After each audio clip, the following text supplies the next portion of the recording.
अब मैं आप लोगों को बच्चे बेले से सीक्वेंस वाइज चीजें करवाने लगा हूँ, सो बी अलर्ट अबाउट इट। अपने नोट्स बना लो तो ज्यादा बेहतर है, बुक के ऊपर गन मारना मारो। अच्छा चलो लेट्स स्टार्ट। एक सेकेंड जी।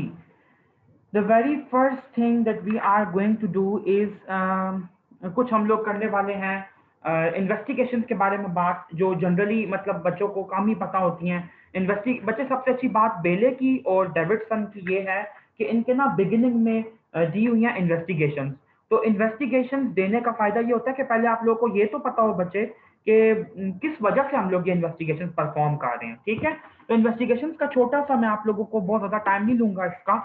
इन्वेस्टिगेशंस बच्चे एसोफेजियल एग्जामिनेशन के लिए जो हम लोग करवाते हैं, तो आप लोग सबसे पहले देखें रेडियोग्राफी। अब रेडियोग्राफी में हर तरह की रेडियोग्राफी आ जाएगी, अभी मैं आप लोगों को लिखवाऊंगा तो साथ ही पता चलता जाएगा। सबसे पहले आप लोगों को ये पता होना चाहिए कि वो वाली रेडियोग्राफी जिसमें हम लोगों को कंट्रास्ट देना पड़ता है, वो यूजफुल होती है एसोफेजियल की ल्यूमिनल ऑब्जर्वेशंस के लिए, नैरोइंग या डायलेटेशन देखने के लिए। Number two, space occupying lesion देखने के लिए, कि फॉर एग्जांपल कोई नियोप्लाज्म, कोई एब्सेस, किसी किस्म की कोई ऐसी चीज तो नहीं है।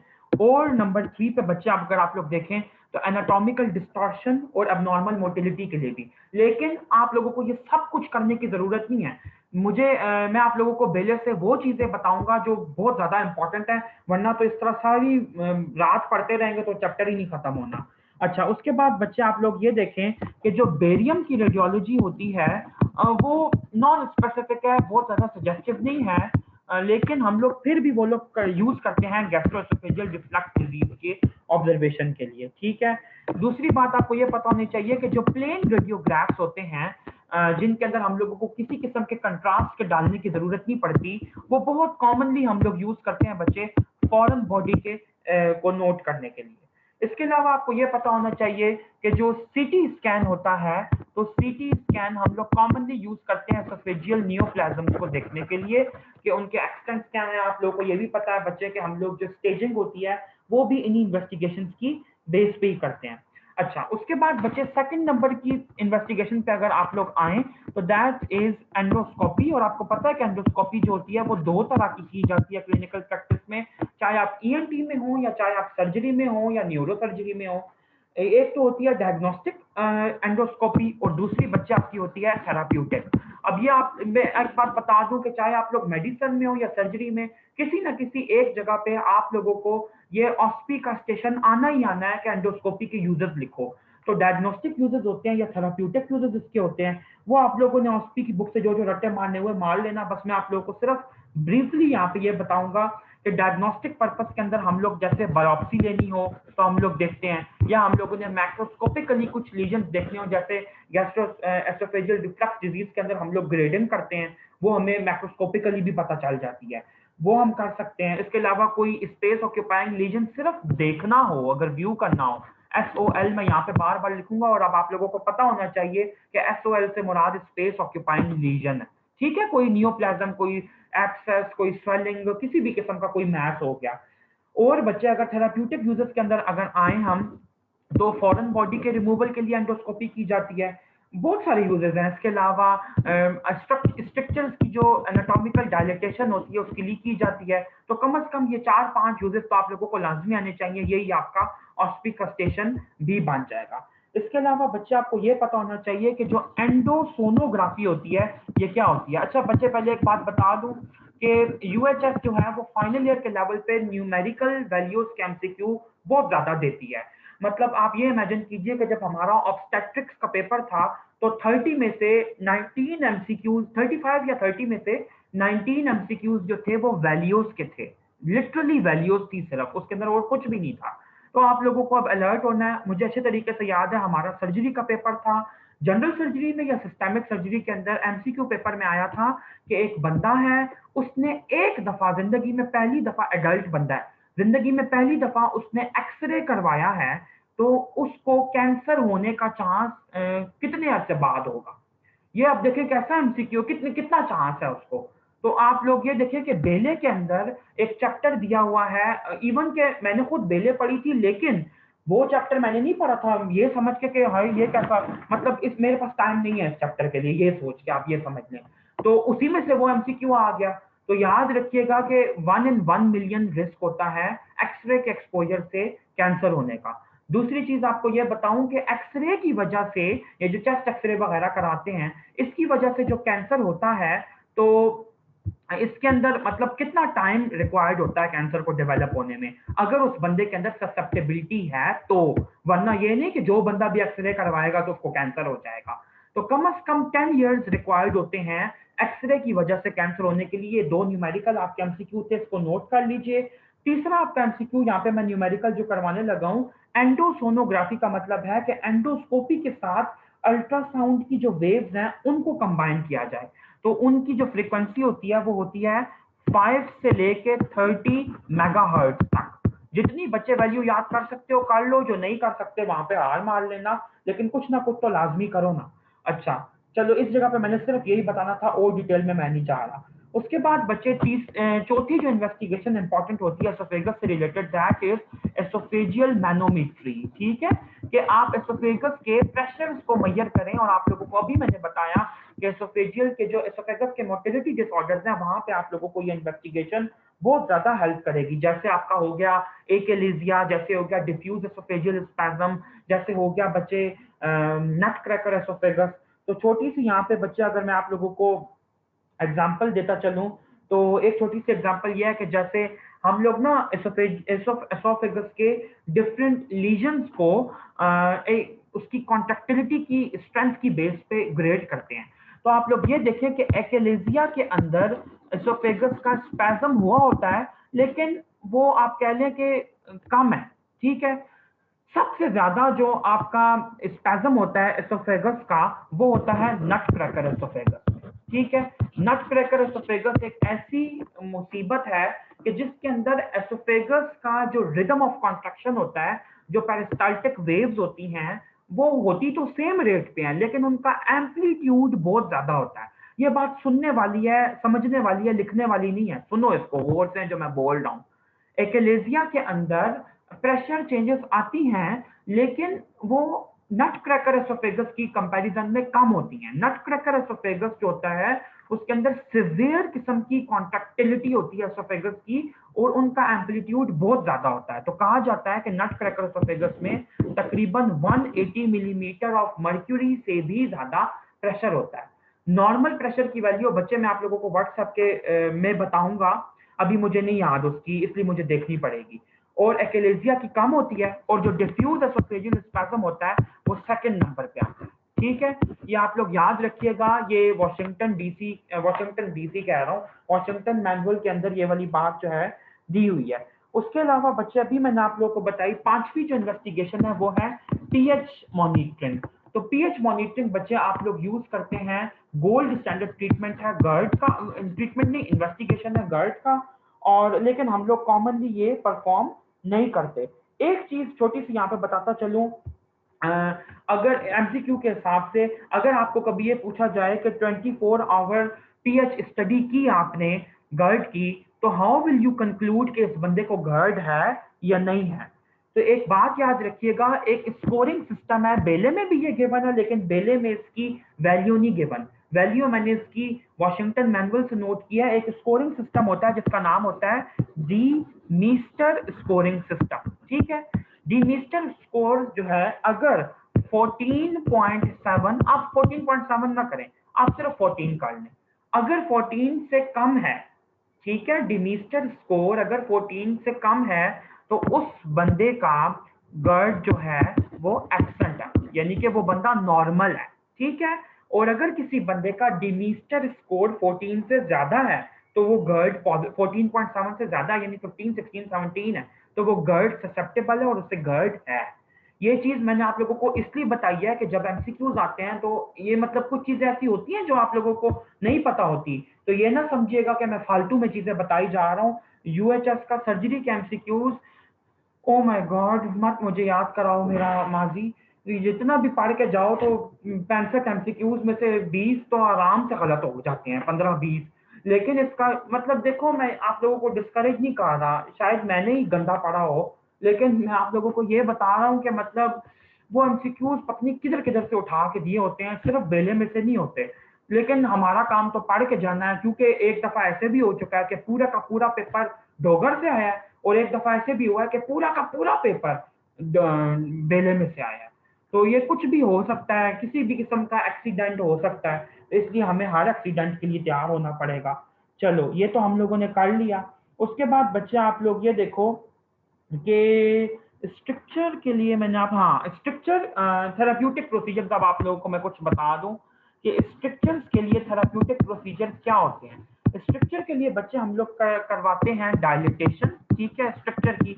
और मैंने भी आप लोगों को बताया कि वो हम लोग एंडोस्कोपिकली करवाते हैं। तो एक तो ये आप लोगों को पता होना चाहिए कि ये इसके थ्रू हम लोग करवाते हैं। दूसरी चीज बच्चे आप लोगों को ये पता होनी चाहिए कि डायलिटेशन की दो और टाइप्स भी हैं एंडोस्कोपिक के अलावा। एक होती है एंडोस्कोपिक, ठीक है, दूसरी होती है बच्चे बैलून। बैलून के अंदर भी ये कहते हैं कि एंडोस्कोपी यूज करते हैं, लेकिन होता क्या है, मैकेनिज्म बहुत मजे का, जरा देखना इधर। ये फॉर एग्जांपल एसोफेगस है, इसके अंदर ये एक स्ट्रक्चर बना हुआ है, ठीक है। अब इस स्ट्रक्चर के लिए मैं क्या करूंगा बच्चे कि यहाँ पे मैं लेके जाऊंगा एंडोस्कोप। ये मैंने एंडोस्कोप लेके गया, अंदर इंसर्ट किया एसोफेगस में। इसके एंड पे डीफ्लेटेड बलून है, डीफ्लेटेड है, इसके अंदर हवा नहीं भरी, पुश है ये। अब क्या होगा जब ये उस जगह तक पहुंच जाएगा बच्चे, तो इसको हम लोग इन्फ्लेट करेंगे। ये इन्फ्लेट होके इतना हो जाएगा, बड़ा हो जाएगा, सूज जाएगा। तो इसके बड़े होने की वजह से स्ट्रक्चर कंप्रेस होगा, ठीक है, और वो साइड पे मूव करेगा और टूट जाएगा। ठीक हो गया। तो ये है आपकी बैलून डायलिटेशन। तीसरी बच्चे आपकी जो होती है that is basically pneumatic, pneumatic dilatation. और न्यूमेटिक डायलिटेशन के अंदर हम लोग एयर यूज करते हैं स्ट्रक्चर को डायलेट करने के लिए। लेकिन ये कहा जाता है कि जो न्यूमेटिक डायलिटेशन होती है ये स्ट्रक्चर के लिए ज्यादा कॉमनली यूज नहीं होती। ये बेसिकली यूज होती है non relaxing lower oesophageal sphincter के लिए, ठीक है, non relaxing lower oesophageal sphincter के लिए। ये नोट कर लो, ये एक इंपॉर्टेंट बात है एमसीक्यू के लिए। और मैंने डायलिटेशन की टाइप भी बता दी हैं। तो अगर अब आप लोगों को कभी एसोफेजियल स्ट्रक्चर का सिनेरियो आता है, तो डोंट बी डम, डोंट राइट कि हम लोग डायलिटेशन कर देते हैं स्ट्रक्चर की। ये हम सबको पता है कि एक चीज तंग है तो उसको हम खोलेंगे। कैसे कैसे डायलेट करेंगे? एंडोस्कोपिकली, बैलून के थ्रू और न्यूमेटिकली। ठीक हो गया। चलो उसके बाद बच्चे आप लोग आ जाओ थर्मल रीकैनालाइजेशन क्या होता है। थर्मल रिकैनालाइजेशन भी एक प्रोसीजर है। चलो छोड़ो इसको, छोड़ दो क्योंकि इसकी डिटेल इसमें लिखी ही नहीं है कि वो किसके लिए यूज होता है। छोड़ो। अच्छा उसके बाद बच्चे फॉरेन बॉडी का मैं आप लोगों को ऑलरेडी बता चुका हूँ कि फॉरेन बॉडी, अब मैं आप लोगों को सीक्वेंस वाइज सिक्वेंशियली डिजीजेस करा रहा हूँ, ठीक है, बेले की। फॉरेन बॉडी अगर एसोफेगस के अंदर हो तो सबसे पहले मैंने आपको बताया कि फूड बॉलर्स बहुत कॉमनली होती है। दूसरी चीज बच्चे आपको ये बतानी है, वो भी बता चुका हूँ कि फॉरेन बॉडी की एग्जामिनेशन के लिए आप लोग प्लेन रेडियोग्राफ जो होते हैं उनको प्रेफर करते हैं। कंट्रास्ट रेडियोग्राफ पे जाने की जरूरत बिल्कुल भी नहीं है, कॉमनली यही प्रेफर किया जाता है। और इवन के अगर कंट्रास्ट रेडियोग्राफी की जाए तो अगर आपको उस पेशेंट की एंडोस्कोपी करनी पड़ती है थेराप्यूटिक, मतलब उसका फॉरेन बॉडी निकालने के लिए, तो कंट्रास्ट रेडियोग्राफी की वजह से गंद मन मच जाता, आपको विजिबल नहीं होती चीजें। तो इसकी कंट्रास्ट रेडियोग्राफी को बिल्कुल यूज मत कीजिए। बस इसके अंदर सिर्फ यही बात इंपॉर्टेंट है, और इसके अंदर बेले में और कोई ऐसी बात मैं नहीं समझता कि जो आप लोगों को बतानी चाहिए। अच्छा उसके बाद बच्चे बेले में नेक्स्ट इन्होंने दिया है मेलरी वाइज और बोरहावे सिंड्रोम। वो हम लोग ऑलरेडी कर चुके हैं, मैंने तमाम तरह का ट्रीटमेंट तुम लोगों को बता दिया है, सारा कुछ मैंने आप लोगों को बता दिया। हाँ सिर्फ एक ये वाली बात बता दूं कि बोरहाव सिंड्रोम के डायग्नोसिस के लिए मैंने आप लोगों को ये बात तो की कि हम लोग करवाते हैं बेरी गैस्ट्रोग्राफिन ऐसे करवाते हैं। लेकिन साथ ही साथ एक और बात बता दूं कि कंट्रास्ट स्वेलो के अलावा सिटी स्कैन भी करवाया जाता है, ठीक है।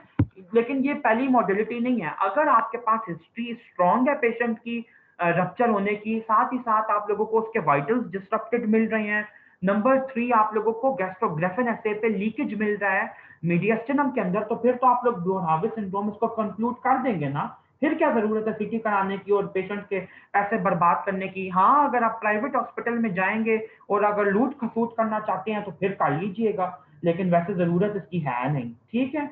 अच्छा और उसके बाद आप लोगों को ये बताऊं कि पैथोलॉजिकल परफोरेशन भी मैं करा चुका हूँ। उसके बाद आप लोगों को ये एमसीक्यू भी मैंने करा दिया है कि एसोफेजियल परफोरेशन की मोस्ट इंपॉर्टेंट कॉज जो है वो इंस्ट्रूमेंटेशन है, यानी कि आइट्रोजेनिक होने की वजह से परफोरेशन हो जाती है। चलो, अब हम लोग बच्चे ये करते हैं कि इंस्ट्रूमेंटल परफोरेशन बेसिकली एक बहुत इंपॉर्टेंट टॉपिक है जिसके ऊपर आप लोगों के एचओडी ने आप लोगों का लेक्चर भी लिया है। मैं आप लोगों के लेक्चर में आया भी था, मैंने देखा था उसके अंदर इन लोगों ने ये प्रॉपर भेजे के टेबल उठा के छापे हुए थे। तो चलो मैं तुम लोगों को समझा दूं कि जो इंस्ट्रूमेंटल परफोरेशन होती है उसके रिस्क फैक्टर्स क्या होते हैं, वो किन लोगों के अंदर ज्यादा मतलब कॉमन हो सकती है। ठीक है, तो सबसे पहले आप लोगों को रिस्क फैक्टर्स पता होने चाहिए जिनको मैं आरएफ लिख रहा हूँ। रिस्क फैक्टर दो तरह के होते हैं, पेशेंट रिलेटेड रिस्क फैक्टर होते हैं पीआर, और साथ इसको पीआर पर रेक्टल ना कर देना, ये पेशेंट रिलेटेड है। और दूसरा है बच्चे एंडोस्कोपिक, मतलब एंडोस्कोपी से ही रिलेटेड फैक्टर्स कौन कौन से होते हैं। दो दो तीन तीन इंपॉर्टेंट बताऊंगा, इनको रट्टा मारने की जरूरत नहीं है, लिखो भी मत, सिर्फ समझाने के लिए बता रहा हूँ।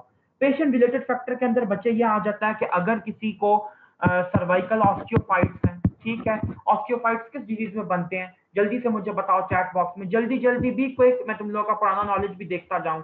तो सर्वाइकल ऑस्टियोफाइट्स जिस डिजीज के अंदर बनते हैं उन पेशेंट की ससेप्टेबिलिटी होती है, क्योंकि अगर आप बोन के पीस के साथ टकराएंगे, पीछे की तरफ पोस्टीरियर फोर्स अप्लाई कर रहे हैं, तो परफोरेशन का चांस हो सकता है।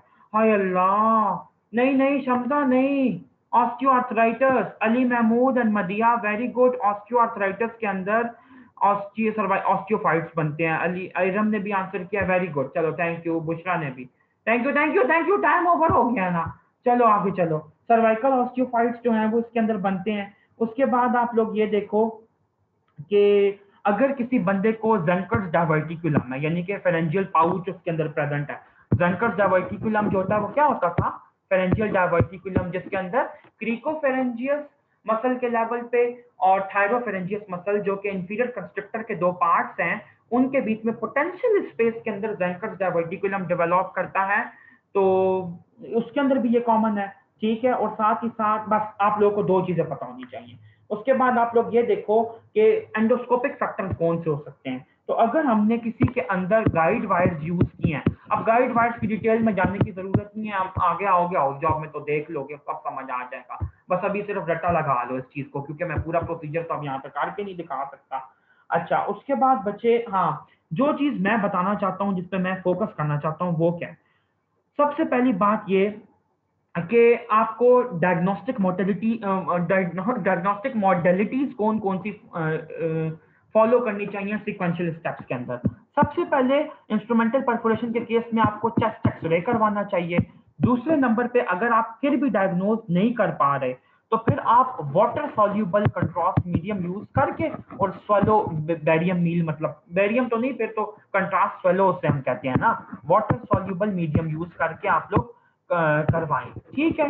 अगर, क्योंकि देखो बच्चे, बात असल में ये है कि एक बंदे को इंस्ट्रूमेंटल परफोरेशन हुई है, तुम दे दोगे ऊपर से उसको डाई कोई, ठीक है, केमिकल डाई दे दोगे, तो उसका तो वो जो डाई है वो तो मीडियस्टिनम में पहुंच के जाके एलर्जिक रिएक्शन करवा देगा। तो आपने तो पेशेंट के लिए मुसीबत खड़ी कर दी एक और। तो इसलिए सबसे पहले वाटर सॉल्यूबल प्रेफर करो। अगर वाटर सॉल्यूबल से भी आपको कंफर्म नहीं हो रहा, फिर आप लोग जाओगे बच्चे बेरियम सॉलो पे, क्योंकि बेरियम एक ऐसा सब्सटेंस है जो कि सारे केमिकल्स में से लीस्ट एलर्जिक है, तो फिर आप उसको प्रेफर कर देते हो। और बच्चे अपनी वीडियो बंद कीजिए। चौथे नंबर पे अगर आपको आएगा तो वो आप लोग यूज करोगे फिर इन्वेस्टिगेशन सिटी स्कैन। अब मैंने तुम लोगों को ये सीक्वेंस में बता दिया इन्वेस्टिगेशन, कोई एमसीक्यू गलत नहीं होना चाहिए। निमरा मुगल वीडियो बंद कीजिए। एमसीक्यू बच्चे आप लोगों को कैसे आएगा कि number, if a patient is suspected of instrumental perforation, chest x-ray reveals chest x-ray is not significant, ठीक है, what next investigation will you prefer? तो आप कहोगे वाटर सॉल्यूबल कंट्रास्ट स्वेलो। फिर आपको दूसरा एमसीक्यू ऐसे आ सकता है कि एक बंदे को इंस्ट्रूमेंटल परफोरेशन हो जाती है इन केस, तो सबसे पहली इन्वेस्टिगेशन कौन सी करवाओगे, चेस्ट एक्सरे। तीसरा एमसीक्यू आपको ऐसे आ सकता है कि एक बंदे को इंस्ट्रूमेंटल परफोरेशन है, उसकी लास्ट रिजॉर्ट इन्वेस्टिगेशन कौन सी होगी, तो आप लोग कहोगे सिटी स्कैन। ठीक हो गया। चलो, अब ये तुम लोगों ने एमसीक्यूज भी इसके साथ कवर कर लिए।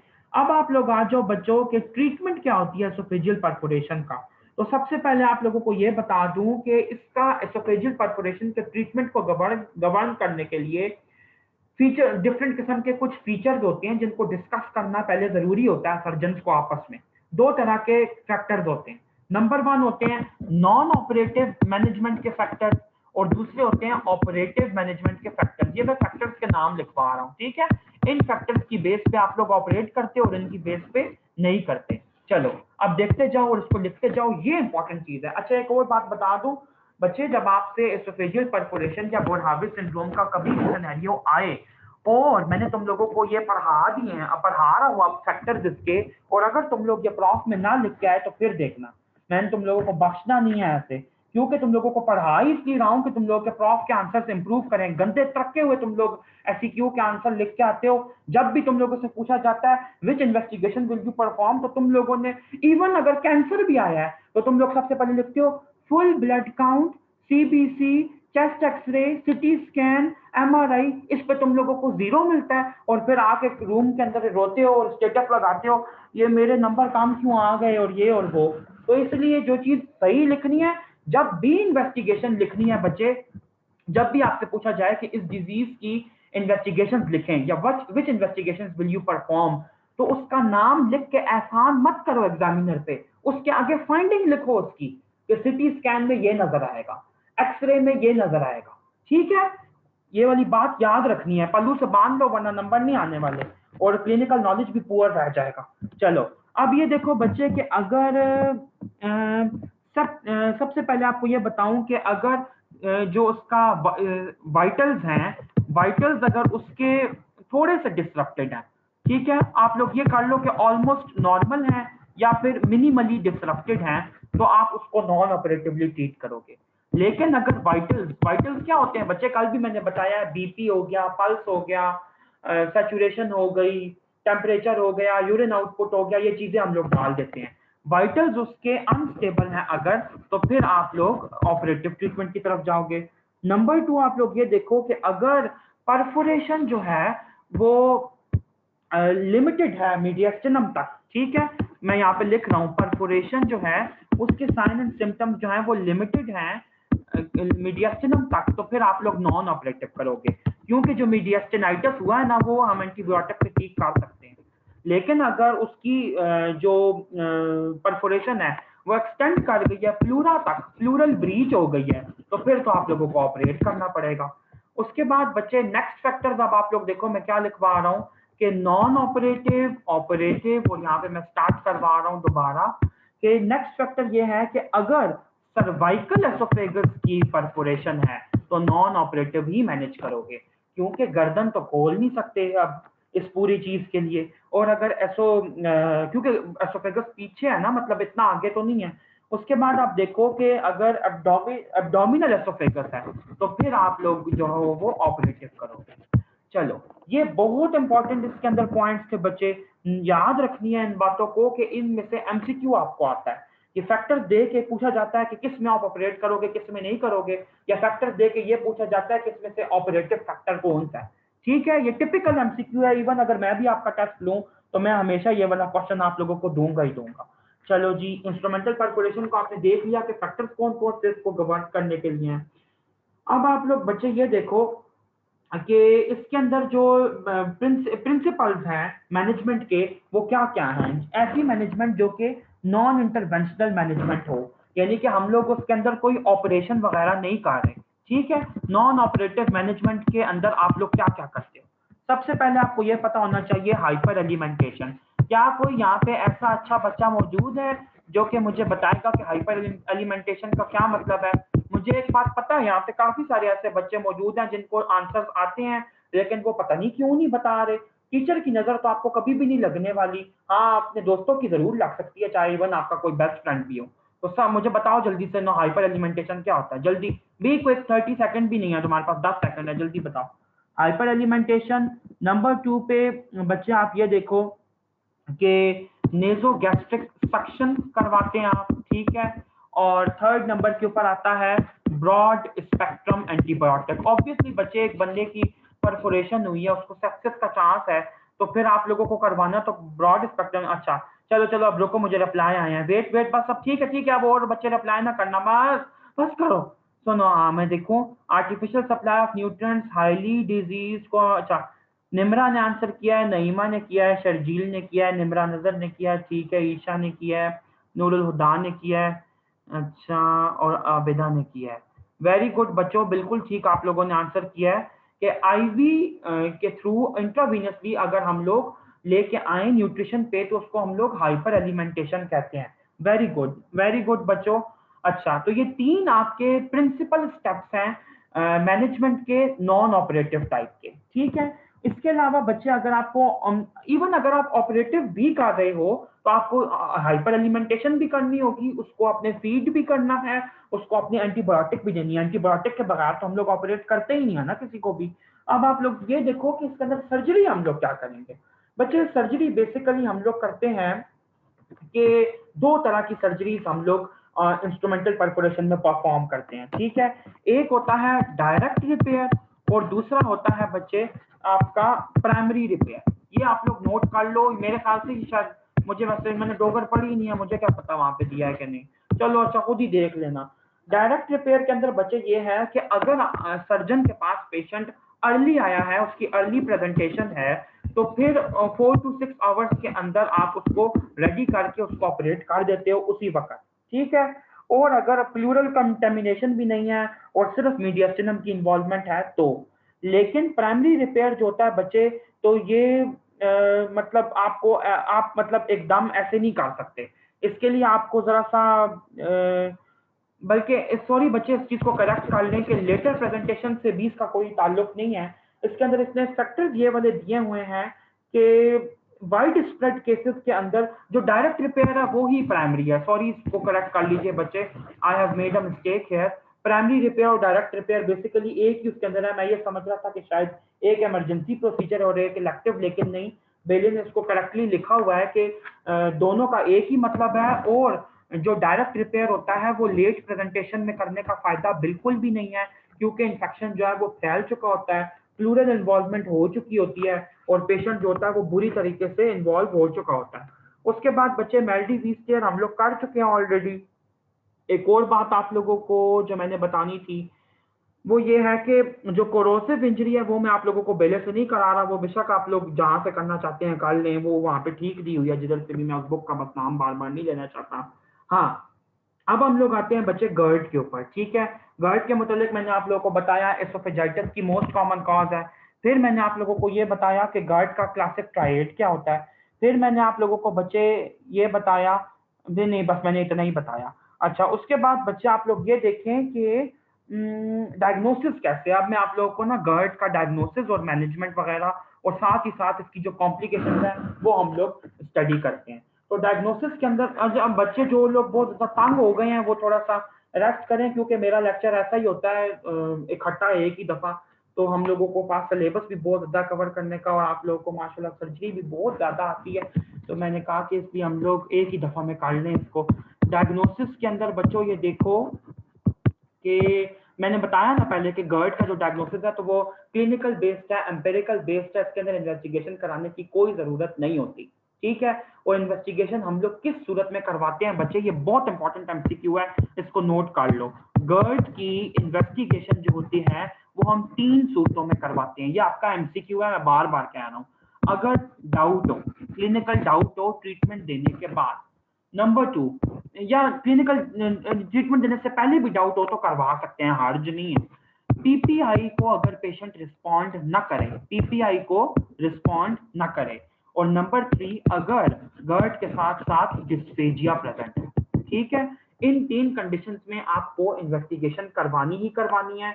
और बच्चों ये बेसिक रूल है, इंशाल्लाह जब आप लोग गांव में बैठोगे या बीएचयू करोगे, आरएचसी जो भी करोगे, वहां पे पेशेंट आए तो उसके साथ टाल मटोल नहीं करना जिस तरह डॉक्टर करते हैं, जबरदस्ती ओमेप्राजोल की गोलियां दे के वो कहे कि मुझे आराम नहीं आ रहा, आप उसको झूठी तसल्लियां दो।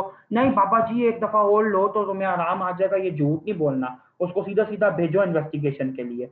उसके बाद बच्चे डायग्नोस्टिक पॉइंट में आप लोगों को ऑलरेडी ये बता चुका हूँ कि 24 आवर की पीएच रिकॉर्डिंग जो होती है वो गोल्ड स्टैंडर्ड होती है। अच्छा, मैनोमेट्री अगर हम लोग करवाएं GERD के पेशेंट की, तो उसके ऊपर हमें क्या मिलता है। बच्चे एक बहुत इंपॉर्टेंट टर्म है, गेनोम के अंदर तो इसको बहुत अच्छे से हाईलाइट किया गया है, गाइटन के अंदर भी मेरे ख्याल से शायद इसका जिक्र मौजूद है। TLOSR क्या होता है? ट्रांजिएंट लोअर एसोफेजियल, इसको कहते हैं कंट्रक्शन। SR का मैं आप लोगों को एग्जैक्ट कंफर्म करके इसका एब्रीविएशन, दो चीजें मैं आप लोगों को अभी बताऊंगा। एक तो ये कि लोअर एसोफेगस का प्रेशर कितना होता है स्फिंक्टर का, और दूसरा कि TLOSR से SR से क्या बनता है। अगर आप में से किसी बच्चे को पता है तो बताए, transient lower oesophageal sphincter R से क्या बनता है मेरे ख्याल से। If anyone knows, chat box में आया है किसी का? Relaxation, okay. Isha and Ali are saying relaxation, okay, and Noor ने भी बताया। थैंक यू सो मच बच्चों, थैंक यू। तो अब आप लोग ये याद रखिए कि TLOSR जो हैं वो कैरेक्टरिस्टिक होते हैं मैनोमीट्री पे GERD का, ठीक है। थैंक यू सो मच बच्चों, आप लोगों ने मुझे भी एक नया पॉइंट बताया जो मुझे बिल्कुल नहीं याद आता आ रहा था, और इसका मतलब है कि आप लोगों को तो और भी अच्छा पता है। इसलिए मैं कहता हूँ कि क्विक क्विक आंसर किया कि करो, ताकि तुम लोग की नॉलेज जो है वो मेरी भी रिफ्रेश हो और तुम लोग की भी साथ ही रिफ्रेश हो। अब हम आते हैं बच्चे की मैनेजमेंट पे। तो इवन डोगर में भी सिर्फ बेले में भी इतनी दी हुई है। अच्छा, आयशा ने नॉर्मल प्रेशर भी हमें बता दिया यहाँ पे कि लोअर एसोफेगस का, लोअर एसोफेजियल स्फिंक्टर का प्रेशर जो है वो 10 to 25 मिलीमीटर होता है मर्क्यूरी के। Thank you so much Ayesha. आप सब लोगों को आयशा की तरफ से ये वाला जो है एक, यानी कि आयशा भी अब आप लोगों की टीचर हैं, इन्होंने आपको एक अच्छी बात बताई है। चलो उसके बाद बच्चे अब आप लोग आ जाओ मैनेजमेंट पे, ठीक है। तो मैनेजमेंट GERD की जो है वो बहुत ज्यादा डिटेल में है। बच्चे GERD की मैनेजमेंट को इंशाल्लाह ताला हम लोग कल डिस्कस करेंगे, आज नहीं डिस्कस करेंगे, क्योंकि दो चीजों की मैनेजमेंट ऐसी है जो मैं डिटेल में करवाना चाहता हूँ, एक GERD की और दूसरी आपको जो आपका एसोफेजियल कैंसर होता है उसकी, ठीक है, सर्जिकल प्रोसीजर समेत। अभी मैं थोड़ी सी और बातें टच कर लेता हूँ यहाँ पे कि जो GERD होता है तो उसकी कॉमन कॉम्प्लिकेशंस क्या क्या हैं। तो नंबर 1 पे बच्चे आप लोग कर लें स्ट्रक्चर, क्योंकि बेले ने भी इसको 1 पे ही रखा है। और नंबर 2 पे आप लोग देखेंगे इसके अंदर एसोफेजियल शॉर्टनिंग, एसोफेगस जो होता है वो शॉर्टेंड हो जाता है। एसोफेजियल शॉर्टनिंग बच्चे प्रॉपर टर्म लिखिएगा, मैंने आगे लिखी है। और नंबर 3 पे आप लोग लिखेंगे बैरेट्स एसोफेगस, ठीक है, बैरेट्स एसोफेगस। उसके बाद अब आप लोगों को इसकी छोटी थोड़ी थोड़ी मैं डिटेल बता देता हूँ कि इसके अंदर क्या क्या है। तो सबसे पहले आप लोग आ जाएं स्ट्रक्चर के ऊपर। स्ट्रक्चर जो है बच्चे वो ज्यादा कॉमन है मिडिल एज और एल्डरली पेशेंट्स के अंदर। नंबर 2 पे आपको ये पता होना चाहिए कि एसोफेगो गैस्ट्रिक जंक्शन पे ये होता है, ये तो मैंने पहले भी बताया है, और 1 to 2 सेंटीमीटर तक का होता है, ठीक है। उसके बाद आपको ये पता होना चाहिए कि चूंकि GERD जो है वो एक नॉन कैंसरस डिजीज है, मतलब आप कह लें कैंसर तो नहीं है ना, वो तो इन्फ्लेमेटरी टाइप की है, तो इसके अंदर आपको स्मूथ म्यूकोजा ही मिलेगी स्ट्रक्चर के साथ। और आप लोग सबसे अच्छी बात इसके अंदर ये देखें कि स्ट्रक्चर जो है तो इसका ट्रीटमेंट क्या है। इसका ट्रीटमेंट ये है कि अगर बंदा लॉन्ग टर्म PPI ले रहा है तो फिर उसका स्ट्रक्चर जो होता है वो ऑटो रिजॉल्व हो जाता है खुद ब खुद। और दूसरा इसका ट्रीटमेंट ये है, वही जो मैंने आप लोगों को बताया कि हम लोग खुद डायलिटेशन कर दें, वो जो मैंने आप लोगों को डायलिटेशन की टाइप्स भी बताई। उसके बाद बच्चे आप लोग ये देखें कि एसोफेजियल शॉर्टनिंग जो होती है वो क्या होती है। एक सेकेंड बच्चों जी, एसोफेजियल शॉर्टनिंग के अंदर क्या होता है। एसोफेजियल शॉर्टनिंग के अंदर बच्चे ये होता है कि कहता है कि खास तौर पे अगर अकम्पनिंग स्लाइडिंग हर्निया हो तो एसोफेजियल शॉर्टनिंग कॉमन होती है, ठीक है। ये आप लोग नोट कर लीजिए। और बस इसके अंदर सिर्फ यही एक इंपॉर्टेंट पॉइंट है। दूसरा जो सर्जरी रिलेटेड पॉइंट है मैनेजमेंट का वो मैं कल ही आप लोगों को इसके साथ ही बताऊंगा इंशाल्लाह। तो अभी सिर्फ ये नोट कर लीजिए कि स्लाइडिंग हर्निया के अंदर ये कॉमन होती है। उसके बाद बच्चे, हाँ, जो इम्पोर्टेंट चीज मैं आपको अभी करवाना चाह रहा था वो थी बैरेट्स एसोफेगस की डिफरेंट क्लासिफिकेशन इसने कुछ दी हुई है। बेले ने बैरेट को बेले और बेले को बैरेट कह रहा हूँ। तो बच्चे आप लोगों को बहुत अच्छे से पता है, अब तो मुझे नहीं बताना चाहिए, वरना थर्ड ईयर में सर इमरान का लेक्चर ले लेके सर इमरान तो मेरे से 20,000 दफा बता चुके हैं कि बैरेट्स एसोफेगस में क्या होता है। फिर तुम लोगों को फोर्थ ईयर में GIT में भी टीचर्स ने बताया है। तो बैरेट्स एसोफेगस के अंदर किस किस्म का मेटाप्लेजिया होता है मैं ये नहीं बताने लगा। उसके बाद बच्चे आप लोग ये देखें कि इसकी टाइप्स जो बताने लगा था, हाँ, कहता है कि बेरस एसोफेगस के साथ ना 3 तरह की जो टर्म्स हैं वो कॉमनली एसोसिएटेड हैं। पहली है क्लासिक बैरेट, ठीक है, दूसरी है शॉर्ट सेगमेंट बैरेट, ये आप लोग नोट कर लो, ठीक है, कि जब कभी इन्वेस्टिगेटिव फाइंडिंग्स आए तो आप लोग उसमें ये लिख सको। और तीसरी है कार्डिया, कार्डिया पता नहीं क्या लिखा है, कार्डियक लिखता ना, अच्छा ये कार्डियक उससे कंफ्यूज नहीं करना चाह रहा, ठीक है ठीक है, कार्डिया ही ठीक है, जो स्टमक का अपर एंड है, कार्डिया मेटाप्लेजिया, ठीक है। ये 3 फॉर्म्स में बेरस एसोफेगस जो होता है वो आपको मैनिफेस्ट होता है। तो क्लासिक के अंदर क्या है, क्लासिक के अंदर बचे 3 सेंटीमीटर और मोर कलमनर एपिथेलियम की इन्वॉल्वमेंट है, 3 सेंटीमीटर से ज्यादा, ठीक है। शॉर्ट सेगमेंट के अंदर बचे लेस देन 3 सेंटीमीटर की इन्वॉल्वमेंट है। और कार्डियो मेटाप्लेजिया में ये है कि कहता है कि इंटेस्टिनल मेटाप्लेजिया होता है, ठीक है, इसके अंदर भी इंटेस्टिनल मेटाप्लेजिया होता है, लेकिन मैक्रोस्कोपिक चेंजेस जो होती हैं वो एब्सेंट होती हैं। तो कैरेक्टरिस्टिक बात आपने बेसिकली क्या लिखना है कि जब आप ऐसे पेशेंट की करते हैं एंडोस्कोपी तो उसके ऊपर आपको मैक्रोस्कोपिकली कुछ नजर नहीं आता, इसलिए मैं मैक्रोस्कोप के माइक्रो नहीं मैक्रोस्कोप के ऊपर मैं क्रॉस डाल रहा हूँ, ठीक है। एक और बात ये बता दूं कि अक्सर औकात बच्चों को गर्ड का ट्रीटमेंट तो पता होता है लेकिन बेरस एसोफेगस का ट्रीटमेंट नहीं पता होता, तो बेले में इसको डिटेल में नहीं लिखा गया, लेकिन जो जिक्र किया वो मैं जरूर बता दूं क्योंकि ये सिंपल है, सर्जरी रिलेटेड नहीं है, तो इसलिए मैं इसको भी बता रहा हूँ वरना कल ही बताता। नंबर 1 पे होता है लेजर, ठीक है, नंबर 2 पे होता है पीडीटी, फोटो डायनामिक थेरेपी, और फोटो डायनामिक थेरेपी आप लोग आई के अंदर भी पढ़ के आ चुके हैं।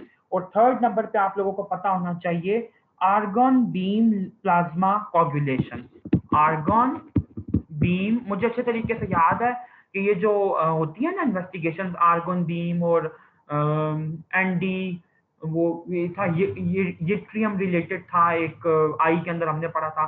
सबसे बुरे जो मुझे कोई सब्जेक्ट याद है तो वो 4th ईयर के, इतने बिल्कुल भी सही नहीं याद। आर्गन बीम प्लाज्मा जो है कोगुलेशन, ये एक हाँ, तो मैं बात ये कह रहा था कि जो आपको टेक्निक्स है ना अक्सर औकात के एब्रीविएशन के फॉर्म में भी आ जाती है एमसीक्यू में, और पूछा जाता है कि इसकी फुल फॉर्म क्या है।